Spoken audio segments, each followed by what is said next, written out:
What's up, guys? This is Prospect Plebs week 4, I think. Yep. And I'm here with Tiny Elephant and the man, the myth, the legend, Destroya himself from the Mambas. And we're gonna have a good time, aren't we, guys? Yes, we are. There's some big things that have happened in the past few weeks. We're entering now officially more than halfway through the season, entering match day 9 tomorrow. So things have gotten very interesting across all of Prospect. Yep, they have. And coming into week 4, we had a little bit of movement in the power rankings. Not too much. Snow Owls, Isopods, and Pioneers kind of settled up close to the top 5, with Zomberries and Sparks kind of dropping out. Which I'm kind of curious as to why that happened, because I think Sparks and Zomberries are both top 5 teams at this point. But I guess that's also with me knowing what's happened in week 4. Mm-hmm. And then we have teams that were previously, like, I think, top 10 or close to it, dropping a little further out. Care Bears, I know they were top 10. Now they're 11. Dolphins, I think they were 10 or something like that. They're 13. And Dolphins were Wintergreen, hanging around there for sure. yeah, and Wintergreen actually is moving back into the top 16. They're starting to win games, and that's good to see. Big fan of that team. So yeah, there wasn't too much movement, just a little bit, enough to pique our interest, right? Yeah. I think biggest thing that happened honestly is the solidification of Gallimimus as the top of Solar with a day where they went 8-0 Well, yeah. against Well, both their regular matchup, and I then think that verification was for you personally. I think everybody else had already put them at 1. I mean, So, putting them at 1's one thing, but to go 8-0 in a week against two good teams, or sorry, yeah. in a day against two good teams, that's special. That puts you on a different tier entirely from just being the Yeah. top of a Well, so one team was Drizzle. conference. Who was the other team again? I forget. The other team, Do we that know? made me look at this real fast. I Here, do know it. let's move into our outcomes, okay? Yeah, go And ahead. we can get to that. But first, we have Monday, which is the day where they went only played one team, and they actually lost a series. So the Goliath has fallen in my, so to speak, terms. The team that we thought hadn't been able to be beaten has been beaten, and it has been by Mambas. And that's part of the reason why we have Destroya with us here today. How did you guys feel about that series? Into it, at least I was pretty scared because I knew we were facing like a giant of the prospect teams. But we decided to play our more rotationally sound team, and it worked well. Yeah. So is that the secret? Just rotate good. Yeah. They were all super close scoring games, though. Were they? Well, So so he was in my Discord. We were talking about like what lineup he should run, and the thing that about Gallimimus that I think y'all really took advantage of, and that other teams can take advantage of, but also is just a reality of how they play, is they put up lots of shots. They're not super accurate, and they depend heavily on their defense making up for that. So basically, when you look at the advanced stats, they put up a crap ton of shots, but they limit their opponent's shots and they limit the goals allowed. And so even though Galley doesn't score like a crazy amount of goals in the way like Wobegongs has, they're able to just score those 2 goals they need and then hold you to a goal or no goals. And so Mambas was able to kind of flip that on its head and instead win those 1-goal games that Galley had been previously using to dominate in the tier. So I think that being rotationally sound makes a huge difference, right? Because you don't have to worry about your third diving the ball from like midfield when clearly the right choice when you're tied 1-1 in this case or whatever is to just wait it out, keep playing smart, and eventually something else will break open. well, if that's the key to beating them, I'm excited for when we play them, because I feel like our rotations are pretty good. Personally, my team. So that's good. Anything else you got out of this series? Anything you realized about the team or anything like that? Our defense had to be pretty strong because they put up like a really, really good offense. As Elephant or Tiny was saying earlier, they put up a lot of shots, so we had to defend against those and make a lot of saves. And when you guys did score, where did your goals come from? Were they mistakes made by them that you guys just punished, or was it you guys eventually putting enough offensive pressure on to where you could slip a shot through? Where did your guys' goals come from? It was slowly creeping up the field to get to their goal and eventually score. Okay. Anything else on that, Tiny Elephant? I mean, I think what he's describing is the game plan for playing Gallimimus, and at some point, there are teams who've done that and gotten swept still. You know, like there's a little bit of luck that comes with it in terms of like you need to be as responsible defensively as possible. You need to do all those right things, and then sometimes you just have to get a little bit lucky. You need them to whiff that shot that if they put it on target, no one was gonna save. You know what I mean? Mm-hmm. And Mambas did that better than any other team in terms of taking advantage of the opportunities that they could create, and then taking advantage when luck did happen. We look at Drizzle. So moving into the thing I was talking about, they played Supernovas, who had at the time the number one scoring player in Prospect in DJZ, and then absolutely stomped that team and shut him down. And then went in against Drizzle, who have another top scoring player in Prospect in Blue Eyes Thunder Thighs. What a name. And shut them down.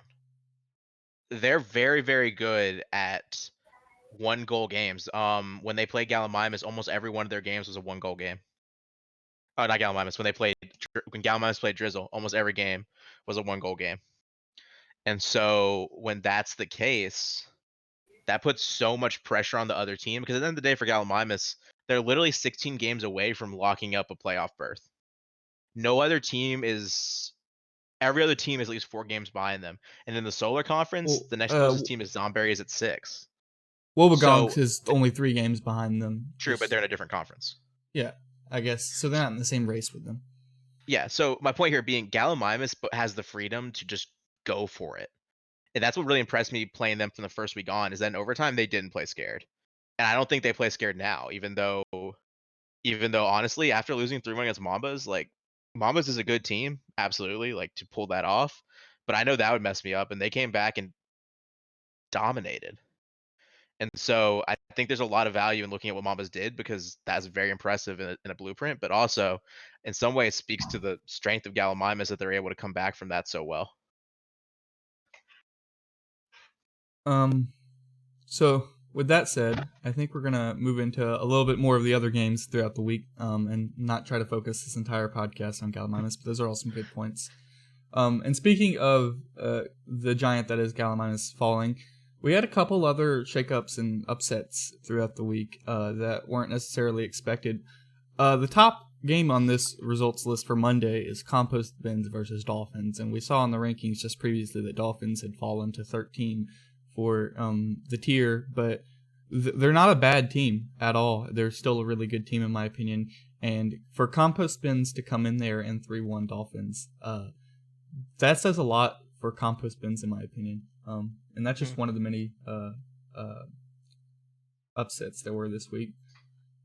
It was a weird week. Yeah, I was watching the scores come in Monday, and I was just like, Mambas beating Gallimimus, Compost Bins beating Dolphins. What is this world like? Exactly, and both are good teams. I mean, they are very much deserved what they earned. That those were not flukes. Dolphins is in a weird place now. They're now 15 and 17, same as Mambas, which makes it very interesting for them because they came into the week at 500, and so they really need to capitalize going into these next couple weeks to try to push up. As getting 3-1 and you're in a conference series is tough. That hurts you a lot more than the match day 8 and match day 9, where they're the out of conference matchups, just in terms of tie breaking and all of those things. And so I think it's gonna be really interesting to see what Dolphins does now after dropping below 500. Yeah, they're definitely gonna have to. I feel like the kind of benchmark for hoping to make playoffs is around 500 going forward, and I think they're gonna have to pay a lot of attention to that and try their best to make sure that they don't, because they could very easily slip out at this point of the playoff hunt, and that isn't anything like of a testament to them being bad. That's just the testament of them being 15 and 17. And when you're 15 and 17, you lose 2 series back to back or something like that by 1 game, and then next thing you know, you're out of the playoff hunt by a whole series or so. Yeah, absolutely. Mhm. One more game on here that kind of piqued my interest. It wasn't necessarily an upset, but Sparks versus Pioneer. Pioneer got beat in the series 3-1, and going in initially, a lot on the power rankings, it reflected Sparks was lower than Pioneer, and I feel like a lot of us thought that because of Pioneer's raw offensive power that they could put on teams on the field, that this was going to be a much closer game, and I guess 3-1 is the closest you can get without tying, but it just feels off for me for some reason. I guess I kind of expected Pioneer to almost win it, if not tie. Is this what you guys expected with this series, or are you guys Destroy, go ahead, so I don't talk over you again. No, you can go. So for me, Pioneer is in an interesting place. Pioneer at its best has a player who literally is top of the tier in SXD, player in Stealth King. I've said this a bunch of times, but I think this is really important because there's a reason why people keep saying that Pioneer could be, top 3, be a championship contender, and then why it's so surprising when things go awry. Because at the end of the day, that's a team that at their best should absolutely be dominating their competition. And then when it doesn't happen, when you don't see them drop 7 goals in a game at least once, you have to wonder what's happening. Because at their best, that team should be able to get that 2-2, like you're saying, minimum, even if they're not having a good day defensively. So to see that not happen is honestly kind of troubling going forward for what that team could be. They really need SXD and Stealth to be at their best for that team to truly hit their peak. And that this might be a sign that that's not happening for them yet, and it may be a sign that they may not happen. Yeah, they definitely are also another team that need to like, they're a good team, and they need to be careful moving forward. Otherwise, they could find themselves in a bad spot very quickly. What were you going to say about this, Destroyer? No, you spoke up. Not much, really. Yeah, I think you guys pretty much covered all of it. Okay. All right, sounds good. We'll move into the Wednesday outcomes here. So Wednesday, I think, was more standard than Monday. There were a number of 4-0s. Nothing here that like is too like groundbreaking to me personally. I don't know if you guys wanted to point out any games. Urix getting a 2-2 against Drizzle, which is okay. Yeah, I did make a note of that one. I guess I just didn't see it when I was looking at it just now. not even the note. I just think that's a really good result for the Urix. Honestly, that's Mm-hmm. that's a team that was really struggling, and to take a 2-2 off Drizzle is big. Irregardless of Drizzle clearly having a kind of off night, considering they then went out and got spanked by Gallimimus, getting a 2-2 is a big deal for a team in Urix that was looking dead in the water to start the season. And I think it sets up nicely for them going forward because they played Nebelung's your team and Spartans, and so that's a schedule they could easily, sweep. I'm kidding, but they could easily go positive on and start to Them get some real fighting good. words, boy. They could easily get some momentum going forward. Who did Mambas play for match day 8? Wednesday. Match For day Wednesday. 8, they played Templars. They went 3-1, which is also like another testament to like, hey, yeah, we took down Gallimimus, but that wasn't a fluke. Templars, while albeit like not the greatest team in the league, it's still like Mambas is saying, hey, we're not gonna choke the next day. We're gonna keep going forward. We're here to stay. Yeah, so tell me a little bit about that, Destroyer. Just because, like, we played y'all and we 3-1'd you, and that's not a slight. That's just like I remember watching that and being like, okay, something's wrong with the Mambas. Then to then turn around the next week and go 6-2. What do you think changed? Well, we picked up Global Deja Vu, which I think he's a great addition to our team, and yeah, he really fits in with me and Flash's playstyle. And yeah, we started communicating a lot more as well. I mean, that's when you join RSC, the thing you get told almost immediately is like, at the end of the day, what really makes or breaks a team is their ability to rotate and their ability to communicate. And the people who don't know how to break out of the solo queue mold to do that don't do as well. And so it sounds like y'all kind of finally hit that magic like formula where you're able to do a lot more, even if your team may not have the same pop off potential that you had with your previous starting third. Mm-hmm. Awesome. Thank you so much for your insight. So we got like one transaction to make a note of for this week, and not too many big moves, but Panda was signed by the Zomberries, and this was a team that was cut by who were they cut by? I can't remember off the top of my head. Panda was traded. Panda left Gorgons as kind For of a Snake. mutual thing for Snaky. Yeah. Snaky's been out because his computer broke, so that kind of hurt Gorgons. But I think overall that has been a better situation for Gorgons. They've been doing better, and it looks like Panda found a good situation in Zomberries, who we'll talk a little bit more about in our power rankings. But they look like a top 5 team right now. Yep, definitely. Speaking of power rankings, we can go ahead and move into that because that's the only transaction we really had to look at. And as usual, we're going to start off with you, Elephant. All right, so my power rankings are pretty straightforward. Gallimimus, Wobegongs. I have Zomberries 3. I think they actually are the third best team in the tier right now, and that could change next week. I kind of make my power rankings week to week. I don't try to keep them consistent. I just go with what teams impressed me this week. Snow Owls 4, because I still think they have a lot of ability. Sparks 5. Legends of Tomorrow 6. Legends of Tomorrow's advanced stats are bad, but they impressed the hell out of me when we played them, and they have a positive record right now. Drizzle, I think Drizzle doesn't deserve to get knocked super far down for losing to the best team in the tier. So I have them 7. We'll see. I know there's some frustration kind of bubbling in terms of how they're inconsistent offensively. I've seen some of their ball chasings, and they'll have a 6-1 game followed by 2 games where they can't score a goal, and then another 6-1 game.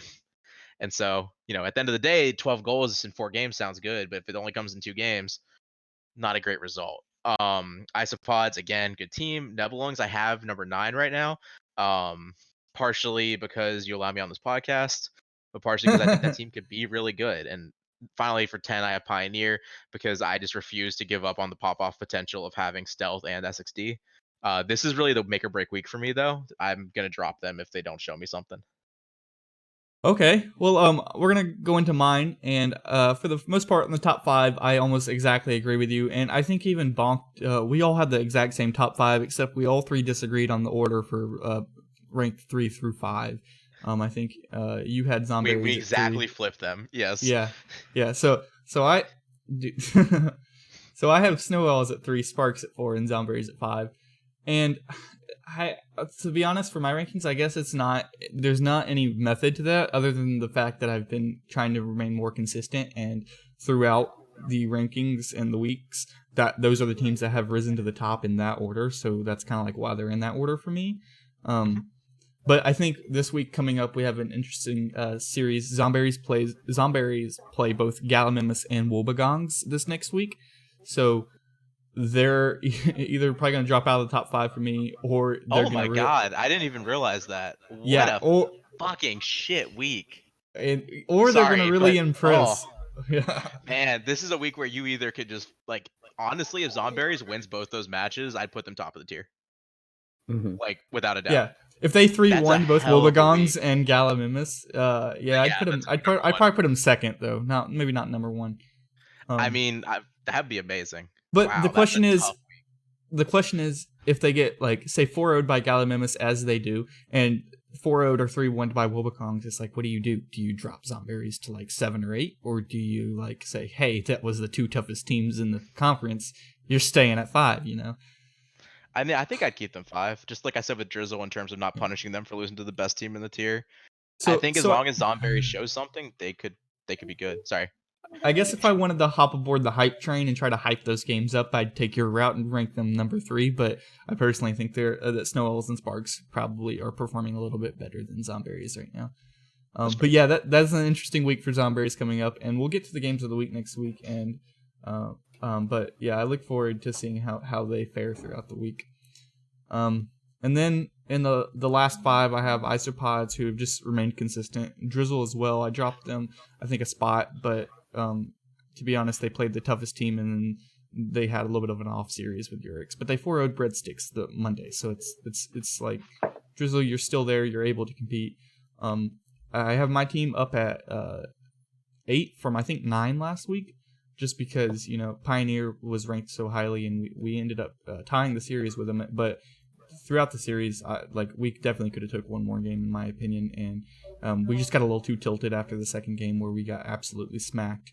So we lost that third game because of the tilt. But we came back the fourth game and then tied the series. So I think that put us above Pioneer there, and then I round out with Supernova in the top 10. Just because I've seen some stuff I liked out of the games that they've been playing, and they've been winning, and then they've been remaining consistent. So, that's my 10 team. For sure, absolutely. And here we have show, Bonks. Yep. Yeah. Bonks not with us today because we have Destroya, but I'll just have Elephant run through these, and if he wants to make let me run these real fast. I really like how Bonk does his methodology. He, like Rebel, is trying to be consistent. So he went Gallimimus, Wobbegong, Snow Owls, Zomberries, Sparks, Drizzle, Legends of Tomorrow, Isopods, Nebelungs, and Wintergreen. I think Wintergreen's actually a totally fine choice over Pioneer. I think if we extended these out to 12, Pioneer would probably fall 11 or 12 for him, just from the conversations with him. But yeah, I think what this shows more than anything is we're seeing more uniformity in our top 10s as teams start to really separate out more, even if we don't agree on 3 through 5. Like, at the end of the day, what does that really matter? Like 3 through 5 for a power ranking that we're doing weekly, like, we're not trying to be predictive in a lot of ways. We're saying these are the teams we think are good. And so I like the fact that without us telling each other what we're saying in the power rankings to like create a group uniformity, we're seeing some really interesting results in Prospect that are starting to show us who the best teams are. Yep, I completely agree. And I was when I was creating the graphics today for these rankings, I was like, yeah, you know what? I'm actually starting to get to the point where like each week I can just open up my files and make very few changes, and then I have all of the power rankings for the next week, because they're just getting to this level of consistency between not only our rankings from week to week, but between each other as well. Absolutely. Destroyer, did you see anything throughout these three power rankings from us that you thought was interesting, or you maybe want to comment on? Yeah, I think you guys all have like quite a few of the same people, which I mean, not people, teams. And yeah, I agree with, like Wobblegoms, Galley, Snow Owls, Zomberry, Sparks, Drizzle. All those are in all of your guys' teams, and I think all of those are super strong teams, and yeah, are hard to beat. Agree. Experience. He's like, yeah, he made the comment in Prospect chat. He goes, I don't have a problem with Gallimimus. They were a hard team to beat. Or wait, that was someone else that said that, but it was still from your team. That was funny. No, that was no, that was oh. Yeah, he made it. He made his point. Yeah. But I think that's a valid point, right? One more thing, just talking about how absurd this Zomberry's schedule is. Moving prior to this, by strength of schedule, they had let's see. It looks like the second, third. Okay, they had the fourth easiest schedule up to this point. They're about to jump in 1 week to one of the like top 10 toughest. Yeah, they're going from a 0.474 to a 0.540. So that's almost like a tenth of a percentage in jump for your strength of schedule. It's absurd, and they've done very well against the teams they played. That's nothing against them at all. But that's a tough schedule, man. Yeah, so maybe coming through the next week, if they get swept or like 7-1 over the next week, then it's maybe time to say maybe Zomberries, maybe they're not as good as we thought. They've had an easy schedule this far, and they get introduced to a challenge and they completely flop. Do you think that's the case? I mean, I think it's possible. It's also possible that with the addition of Panda, who's another really, really strong player, that the team can work together a rotation that puts them in a great spot to succeed. Their advanced stats are really good. Fraud's been really good. Top Squad's been really good. So that's a team that can absolutely, at their best, deliver, but they haven't played the quality of schedule that makes me feel confident in predicting wins in either one of those series. Yep. Did you want to move on to matches of the week? Because I think that kind of ties in nicely. Are we gonna do our too early to tell predictions? Ooh, yes. So one thing we're gonna do this week is we're gonna do our early predictions for our top 3 MVP candidates, Or we're and then doing next top week 3? top 3. Okay. Because obviously at the end of the day it's voted. So the 3 people we think right now represent the 3 best candidates, and it gets different for each one of us. And then next week we're gonna do all stars, and then we'll actually have a graphic and talk through like why we think that someone should be on the all-star team. Yeah. So with that said, Yeah. who wants to lead off with their top 3 candidates? I can start. Yeah. Okay, so my number 1 candidate is from Wobegongs, and it's Chang RL. And primarily because of this guy's stats, Chang is number 1 in points per game. He's number 1 in goals per game. He's not number 1 in assists per game, but I think he's pretty up there with respect to the rest of the tier. And he's number 1 in shots per game. He doesn't have a lot of cycles or anything like that, those advanced stats or anything. But he's consistent, and he's putting offensive pressure on the field against other teams, and in many ways he's one of the key offensive elements to Wobegongs' offense, which they are the team that is the offensive powerhouse in the league that have been putting on so many shots. So that's my first choice. My second one is Electrify from Gallimimus. Almost Electrify to me is like Gallimimus' version of Chang RL. He is their kind of offensive pressure. I mean, and he's got now I feel bad because I can't remember the other guy's name on Gallimimus. UK Cats.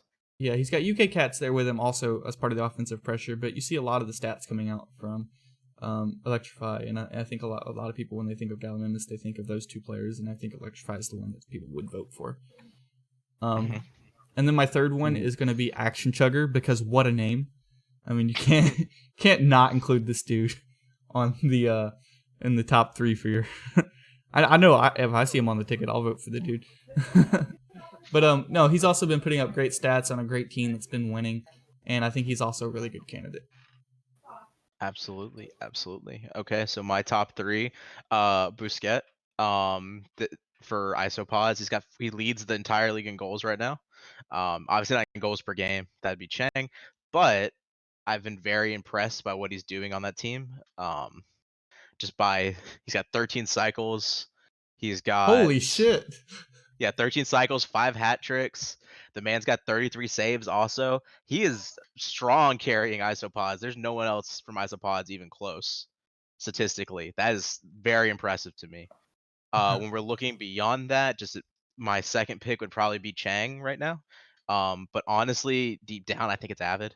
If I had to pick one person from Wobegongs, I think Avid's the true powerhouse of that team. Yeah.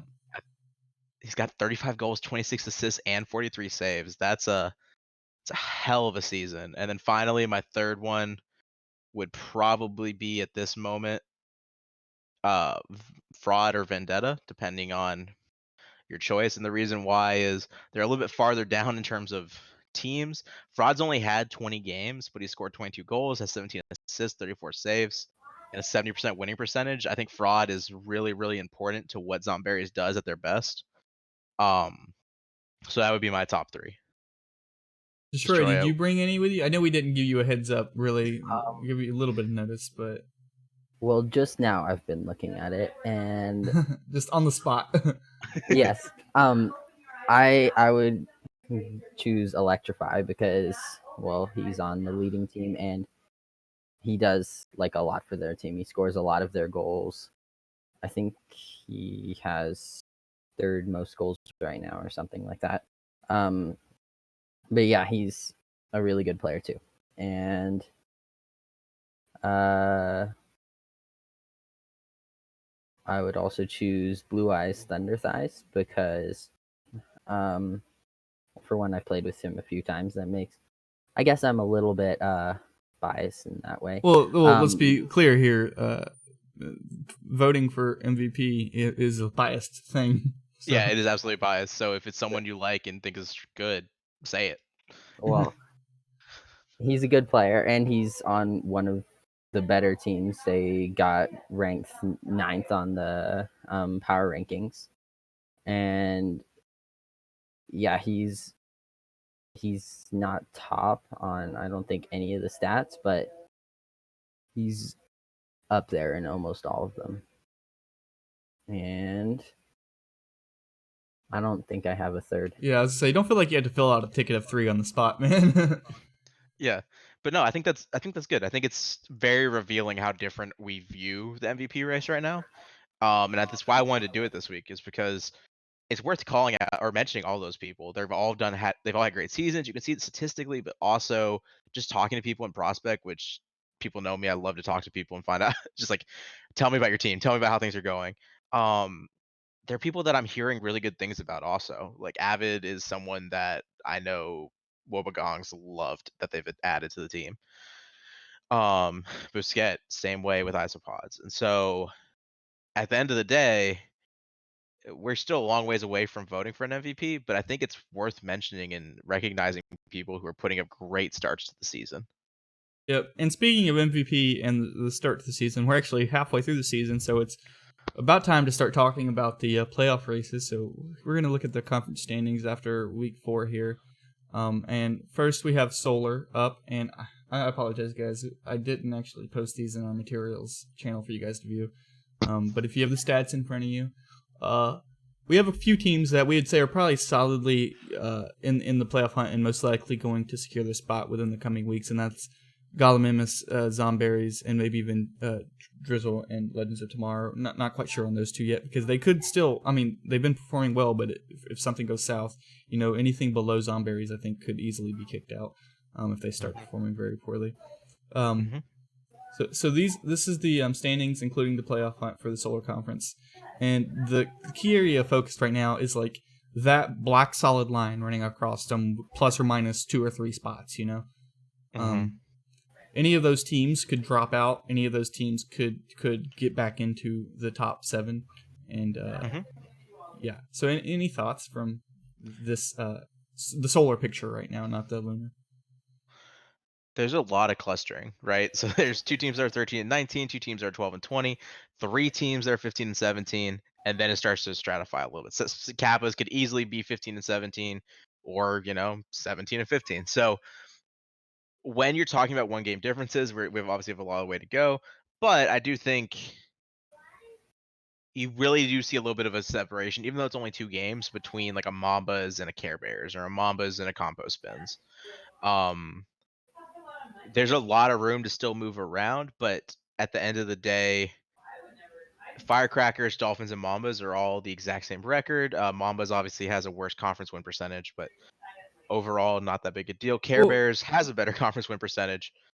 And so when you look at those teams, they're the ones that have the inside track to fighting for those final playoff spots. And when you have a team as dominant as Gallimimus, in a lot of ways, the interesting spots aren't going to be the top ones. It's going to be the lower tier, like 5th, 6th, 7th spots, where you're going to see a lot of action.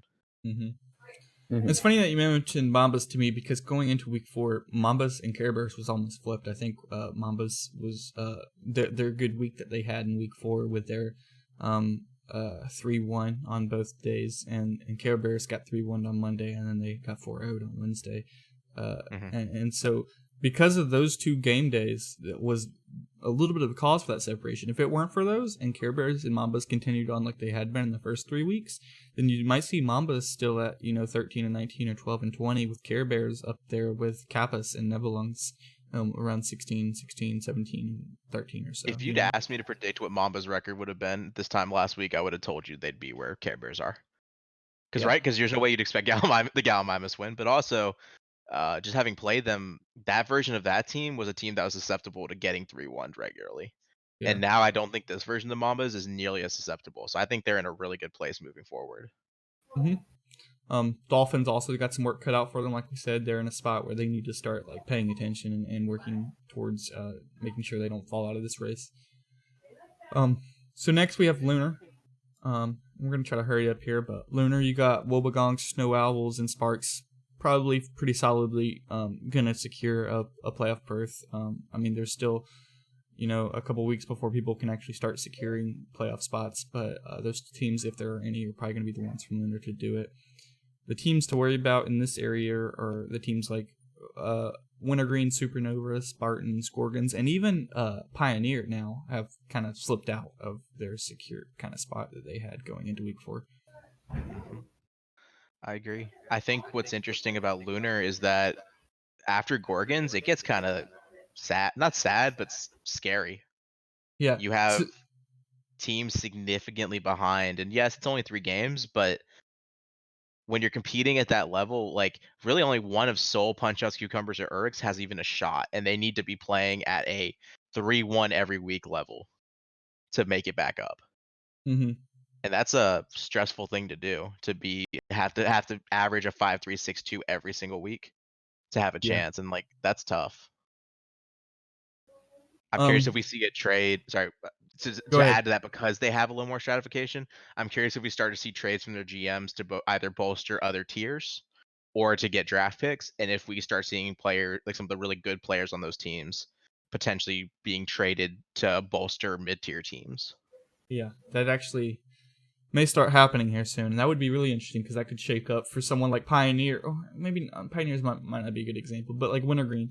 When you mentioned Wintergreen, like they did pretty consistent, and they're doing fairly well right now. But like, I struggle to think of like a star player on their team that's just been carrying. Supernova is a perfect example. They need put one good player next to DJZ, and that team may take off. Yeah, and there's good players there, to be clear. But put like a best player from one of the worst, like one of the teams that may not make the playoffs already, and put him next to DJZ. That could be a team that suddenly jumps to mid-table, close to Isopod Sparks level. And we're at 36 minutes now, so I'm going to go ahead and try to wrap this up. We have games to watch going into week 5. And there are a number of games, like we mentioned earlier, and we actually didn't include them in any of these. It was, which looking back, I wonder why that was, but we took a vote, and Zomberries plays both Wobegongs and Gallimimus, even though they're not in our 2 picks for games to watch. These are more like middle tier kind of playoff dependent games.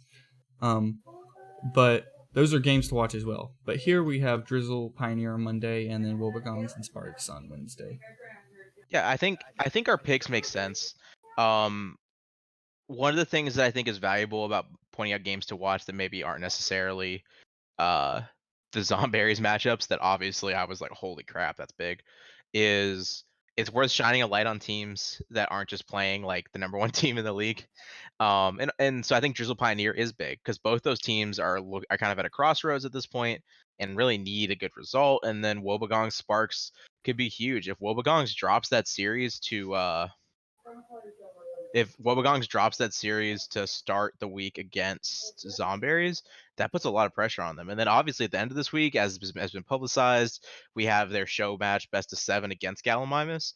And while yes, it doesn't mean anything for standings, that's a big deal. This is a big week for both teams to try to establish who is the best team in the tier, who has that kind of momentum moving forward. Mm-hmm. I'll be tuning into that show match at the end of the week. Absolutely. I applaud Trippin and both teams for making that working together to make that happen. That's a really exciting thing that adds a lot to RSC as a whole. So say those 2 teams play and then like one of them just sweeps the other. Absolutely destroyed, right? Come playoffs, if they get matched up to each other in one of the rounds, do you think that's going to be in their heads? I wouldn't. It's a scrim. At the end of the day, we beat Gallimimus 4-2 in our last scrim against them. It doesn't mean a damn thing. They 4-0'd us in the actual match day. So, I mean, it could potentially have an impact, but I think both of them are very mentally resilient. And at the end of the day, this is just good practice. Any last comments, Destroya? No, not really. Okay, well, we're going to go ahead and get out of here. And it was nice for you guys to join us. Go ahead and hit the like button if you guys enjoyed this and comment and let us know what you'd like to see. But until next week, I'll see you. Thank you so much for having us. Bye. Yes, thank you. Have a good night.